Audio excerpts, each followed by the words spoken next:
رسول اللہ صلی اللہ علیہ وآلہ وسلم نے ان بنیادوں کے بعد حقوق بیان کیے ہیں، اور اسلام کی یہ خوبصورتی ہے کہ وہ صرف مرد کے حقوق بیان نہیں کرتا، جس طرح مرد کے حقوق ہیں عورت کے بھی حقوق ہیں۔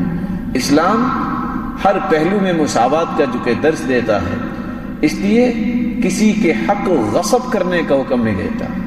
جس طرح اللہ رب العزت نے اپنے پیارے پیغمبر صلی اللہ علیہ وآلہ وسلم کو یہ تعلیمات دی، جنہوں نے اللہ کے ان احکامات کی روشنی میں اور اللہ رب العزت کے بتائے ہوئے دین کی روشنی میں مرد کے حقوق بیان کیے، وہاں عورتوں کے حقوق کو بھی بیان کیا۔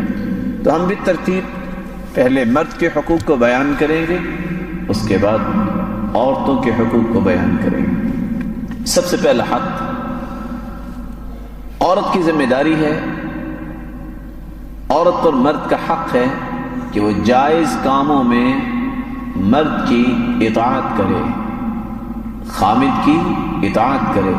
رسول اللہ صلی اللہ علیہ وآلہ وسلم نے فرمایا: اذا صلت المرأة خمسها وصامت شهرها وأطاعت زوجها وحفظته في نفسها وماله قيل لها ادخل الجنة من أي باب شئت۔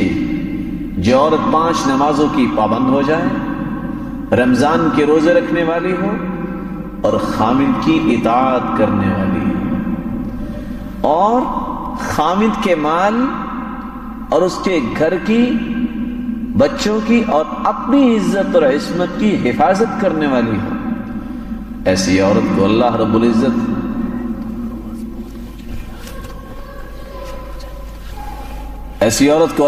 العزت کس انعام سے نوازیں گے؟ قیامت کا دن ہوگا، اللہ رب العزت فرمائیں گے یہ جنت کے 8 دروازے کھلے ہوئے ہیں، جس دروازے سے چاہتی ہو جنت میں چلی جاؤ۔ اطاعت ہر شخص دنیا میں چاہتا ہے کہ اگر معمولی سا بھی کوئی آفس ہے تو وہاں مرد، اگر عورت بھی وہاں کی چیئرمین ہے تو وہ بھی چاہتی ہے کہ میں اگر کسی کو آرڈر دوں تو یس باس کی آواز آئے۔ رسول اللہ صلی اللہ علیہ وآلہ وسلم نے فرمایا: جو اطاعت کر لیتی ہے، نماز کی پابند بن جاتی ہے، روزے رکھتی ہے اور حفاظت کرتی ہے اپنے آپ کی، اور بچوں کی تربیت پہ توجہ دیتی ہے، قیامت کے دن جنت کے 8 دروازے کھلے ہوں گے، اللہ فرمائیں گے جس دروازے سے چاہتی ہو جنت میں چلے جاؤ۔ رسول اللہ صلی اللہ علیہ وآلہ وسلم نے فرمایا، جب سوال کیا گیا ای الناس اعظم حقا علی الرجل، مرد پہ سب سے زیادہ حق کس کا ہے؟ قال امہ، اس کی والدہ کا۔ پھر سوال کیا گیا ای الناس اعظم حقا علی المرأة، قال زوجها، عورت پہ سب سے زیادہ حق کس کا ہے؟ فرمایا اس کے خامد کا۔ یہ حدیث اس بات کی نشاندہی کرتی ہے کہ اگر انسانی زندگی میں کوئی ایسا کشمکش کا پہلو آ جائے جہاں والدہ اور بیوی کے درمیان کوئی کشمکش ہے تو والدہ کا حق زیادہ ہے، اس کو مقدم کیا جائے، اور اگر بیوی کے سامنے کوئی کشمکش کا ماحول آ گیا ہے، ایک طرف اپنے والدین ہیں اور دوسری طرف خامد ہے، تو اسے خامد کی بات کو مقدم کرنا چاہیے تاکہ رسول اللہ صلی اللہ علیہ وآلہ وسلم کے اس توجیہ کی تعمیل ہو سکے۔ رسول اللہ صلی اللہ علیہ وآلہ وسلم نے دوسرا حق جو خامد کا ہے وہ بیان کیا۔ عورت کی ذمہ داری ہے کہ وہ خامد کی خدمت کرے، اطاعت کے بعد خدمت کو بجا لائے، جتنی اللہ نے اس کو طاقت دی ہے اس کی خدمت میں کمی نہ کرے۔ رسول اللہ صلی اللہ علیہ وآلہ وسلم کی بیٹی فاطمہ رضی اللہ تعالی عنہ، میں اپنی گفتگو میں آپ کو بھی شامل کرنا چاہوں گا تاکہ آپ کا دائیں بائیں التفات ختم ہو جائے۔ بتائیے کائنات میں فاطمہ جیسی بیٹی پیدا ہوئی؟ بولیے کون ہے فاطمہ رضی اللہ تعالی عنہ؟ جنت کی شہزادی ہے. اور علی رضی اللہ تعالی عنہ فرماتے ہیں الا احدثك عني وعن فاطمہ بنت رسول اللہ صلی اللہ علیہ وسلم، آؤ میں تمہیں علی رضی اللہ تعالی عنہ خود فرماتے اپنے متعلق اور فاطمہ کے متعلق کچھ بات بتاؤں. وَكَانَتْ عِنْدِي وَكَانَتْ أَحَبَّ أَهْلِهِ إِلَيْهِ، اللہ کے رسول صلی اللہ علیہ وسلم کو ان سے بڑا پیار تھا. جب وہ تشریف لاتی تو آپ استقبال کرنے کے لیے کھڑے ہو جاتے اور اپنی چادر بچھایا کرتے. جب شادی ہوئی تو حالت کیا ہے تربیت کی؟ وَاسْتَقَتْ بِالْقِرْبَةِ، پانی مشکیزے میں لانے کے لیے چشمے سے پانی اٹھاتی اور مشکیزہ اپنے کندھے پہ اٹھا کے گھر پانی لے کے آتی. کون؟ فاطمہ الزہراء رضی اللہ تعالی عنہا حتی اثرت بنحرها، گردن پہ نشان پڑ گئے. یہ کون ہے فاطمہ؟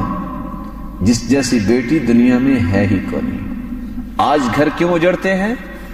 میں ایڈمن کی بیٹی ہوں، میں مینیجر کی بیٹی ہوں، میرا باپ تو بڑے عہدے پہ ہے، میں کیسے کام کروں؟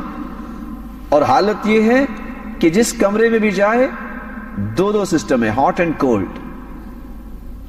وہاں مشکیزہ اٹھا کے لانا پڑ رہا ہے. فجرت بالرحا، اور آٹا بنانے کے لیے چکی چلاتی ہے. حتی اثرت بیدہا، ہاتھوں پہ نشان پڑ گئے. آج زبان سے چند کلمات بولتی ہے اللہ کی بندی کہ آٹا نہیں ہے، 10 بوریاں گھر میں آ جاتی ہیں، پھر بھی اللہ کا شکر ادا نہیں کرتی. وَقَمَّتِ الْبَيْتِ حَتَّى غُبَرَّتْ ثِيَابُهَا، گھر کی صفائی خود کیا کرتی، جھاڑو خود دیتی. کون؟ سرتاج رسول کی بیٹی. ایسے لگتا ہے حَتَّى غُبَرَّتْ ثِيَابُهَا، سارے کپڑے گرد آلود ہو جاتے ہیں. وَأَوْقَدَتِ الْقِدْرِ حَتَّى دَكِنَتْ ثِيَابُهَا، ہنڈیا بھی خود پکاتی، ایسے لگتا ہے جیسے تنور سے نکل کے آئی. فَأَصَابَهَا مِنْ ذَلِكَ ضَرٌّ، تکلیف پہنچی. زوجین مشورہ کرتے ہیں کہ سرتاج رسول کے پاس چلتے ہیں، گزارش کرتے ہیں کہ کوئی غلام دے دیں، باہر کے کام وہ کر دیا کرے، اور کوئی لونڈی دے دیں، چلو گھریلو کام کاج وہ کر دیا کرے. گھر تشریف لائے. عائشہ رضی اللہ تعالیٰ عنہ گھر پہ موجود تھی، سرتاج رسول گھر میں موجود نہیں تھے. قصہ بیان کیا اور چلے گئے. جب رسول اللہ صلی اللہ علیہ وآلہ وسلم واپس آئے، قصے کا پتہ چلا، آپ تشریف لائے اور فرمانے لگے الا ادلکما علی خیر مما سألتما،